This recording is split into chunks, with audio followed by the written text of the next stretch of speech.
Okay, so let's start with just like the big picture. Like I'm just going to show you how this works, and then we'll get into like the nitty gritty rules behind it. So let's start by just labeling what we've got here.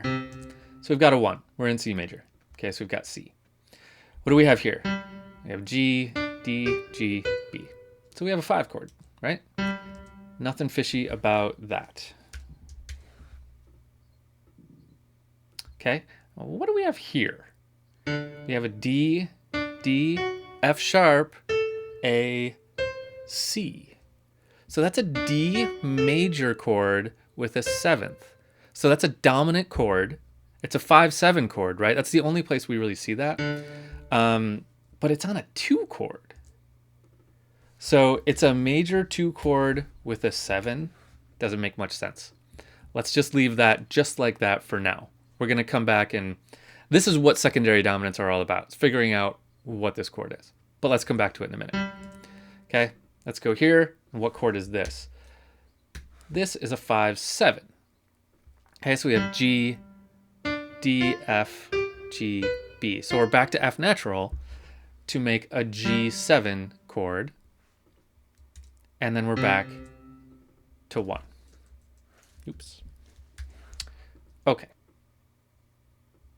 So we have 1, 5, something weird, 5-7, 1. Okay, so let's dive into this something weird. What we have here is a 7th chord, right? A perfectly functioning dominant 7th chord. But what does a dominant 7th chord do? Dominant 7th, like this dominant 7th, leads to 1, right? It always leads to 1. 5-7, 1. Like we've heard that 1,000 times, right? 5-7, 1. But this is a 2-7. So where does 2-7 go? 2-7 goes to 5. Check it out. This is called a secondary dominant because this is not a 2-7 chord. This is a 5-7 chord. Hold on, I'm not done yet.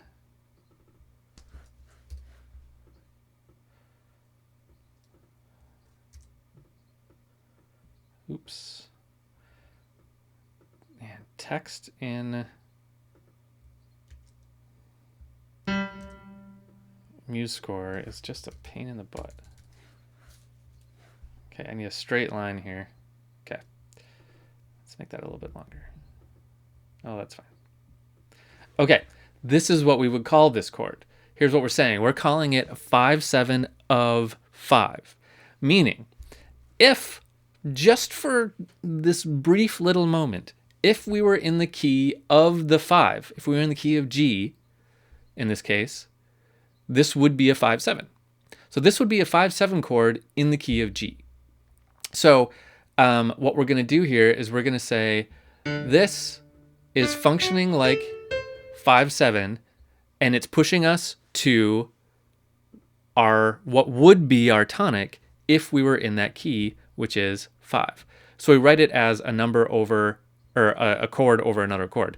It's almost always 5-7 of something, and in most cases, the most common one you see is 5 of 5. 5-7 of 5. So in order for this to work in the simplest way, our next chord ought to be this, which it is. We have a 7, which is then going to lead us to 1. So this is briefly diverting us out of the key of C major into the key of G and giving us the 5 of the key of G, and then swinging us back to the key of G. That 7 here is swinging us all the way back to the key of C. Okay? So we're going C, G, still in the key of C, but then 5-7 of 5, kind of firming up that, oh, maybe we've moved to the key of G. 1 in the key of G, maybe. Or this could be heard as 5, but with the 7th, it's going to be heard as 7 of the key of C, and now we're back to C. It's a diversion, a brief little diversion, sending us over to another key just for a chord or two, and then we come back. Let's hear it.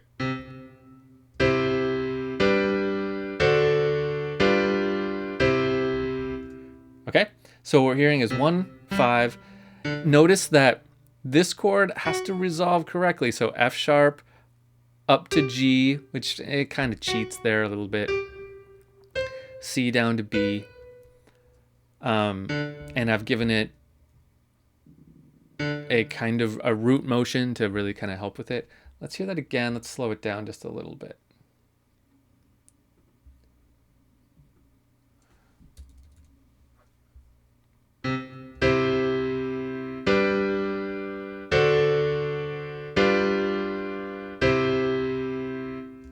Right? So that is called a secondary dominant. It's a dominant of another key, is really kind of what it is. Okay, so that's the big concept here, right? A brief diversion out of key to explain a chromatic chord. So that's what's happening. Now, let's go a little bit deeper into the nitty-gritty of it, shall we? We shall.